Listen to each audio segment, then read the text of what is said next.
सदाशिवसमारम्भं शङ्कराचार्यमध्यमाम् अस्मदाचार्यपर्यन्तां वन्दे गुरुपरम्परां। हरिः ओं श्रीगुरुभ्यो नमः। श्रीमद्भगवद्गीता षष्ठोऽध्यायः आत्मसंयमयोगः। ఈరోజు 39వ శ్లోకమమ్మ. ये तन्मे संशयं कृष्ण चेतुमर्हस्य शेषतः त्वदन्य संशयास्य చేతానహ్యుపపద్యతే. ఇంకా అర్జునుడు ప్రశ్నలోనే ఏ తత్మే సంశయం కృష్ణ అంటే, ఓ కృష్ణ, నా యొక్క ఈ సందేహము పూర్తిగా తొలగజేయడానికి నీవు అర్హసి, నీవే అర్హుడవు. ఇక్కడేమడుగుతున్నాడు? నాకు ఈ సందేహం వచ్చింది. మొట్టమొదట ఏమడిగాడు? గాలిని బంధించడం ఎంత కష్టమో మనసుని బంధించడం అంత కష్టం అన్నాడు. తర్వాత ఏమన్నాడు? ఇది తెలుసుకోవడానికి వస్తాము, కానీ పూర్తిగా దాన్ని అవగాహన తెలుసుకోలేక మధ్యలోనే వదిలేసిపోయి యుగభ్రష్టులు అవుతారా? వాళ్ళ గతి ఏంటి? ఇంకా మూడవది ఏమడుగుతున్నాడు? ఇగో నాకు ఇలాంటి సందేహాలు వచ్చినాయే, ఈ సందేహాలను తొలగించడానికి నీవే అర్హుడివి అని కృష్ణ భగవానుడిని డిమాండ్ చేస్తున్నాడు. ఇక్కడ వచ్చిన సందేహాన్ని నివృత్తి చేయమని డిమాండ్ చేస్తున్నాడు అర్జునుడు శిష్యుడుగా. నీవే అర్హుడు అయ్యా.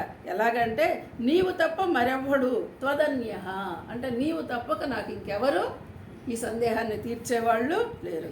అస్య సంశయస్య చేత అంటే ఈ సంశయమును తొలగింపగలవాడు ఇంకెక్కడ నాకు ఉపపద్యతే లభింపడు.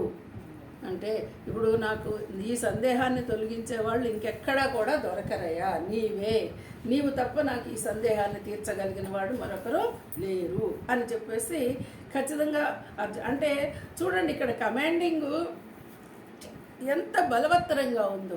మనం తెలుసుకోవాలి అని అంటే ఖచ్చితంగా పట్టుకోవాలి గురువుని. నువ్వు నాకు ఇది చెప్పాల్సిందే, నాకు ఇది అర్థమయ్యేదాకా చెప్పాల్సిందే, ఎంత శ్రమ అయినా కానీ నాకు తెలియాలి. నేను ఈ సందేహంతో బయటకు వెళ్ళిపోతే ఉభయభ్రష్టుని అయిపోతానేమో, కాబట్టి నా సందేహాన్ని నివృత్తి చేయాల్సిందే అని డిమాండ్ చేసి అడుగుతున్నాడు. కానీ ఇక్కడ ఇంకా ఏమంటున్నాడు? ఇది నీవు తప్ప ఇంకెవరు చెప్పలేరు నాకు.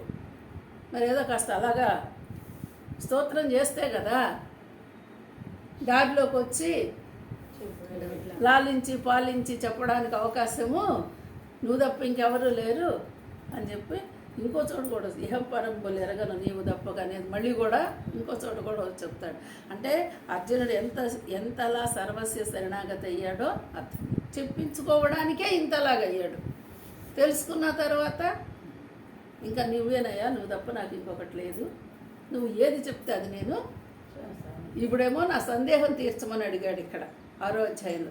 నెక్స్ట్ ఇంకా కాస్త ముందుకు వెళ్ళిన తర్వాత ఇక నువ్వు తప్ప నాకు ఇంకొకటి ఏది లేదు, నువ్వే అని చెప్పి అంటే అంత కన్ఫామ్గా గురువుని నమ్మాలి, నమ్మకం పెంచుకోవాలి. నమ్మితేనే సొమ్ము, అంతే. అది ఆ అదృష్టాన్ని పొందాలి అంటే ఆ నమ్మకం.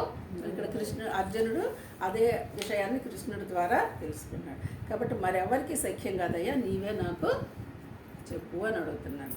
రేపు భగవానుడు చెప్పేది చూడ. హరి ఓం.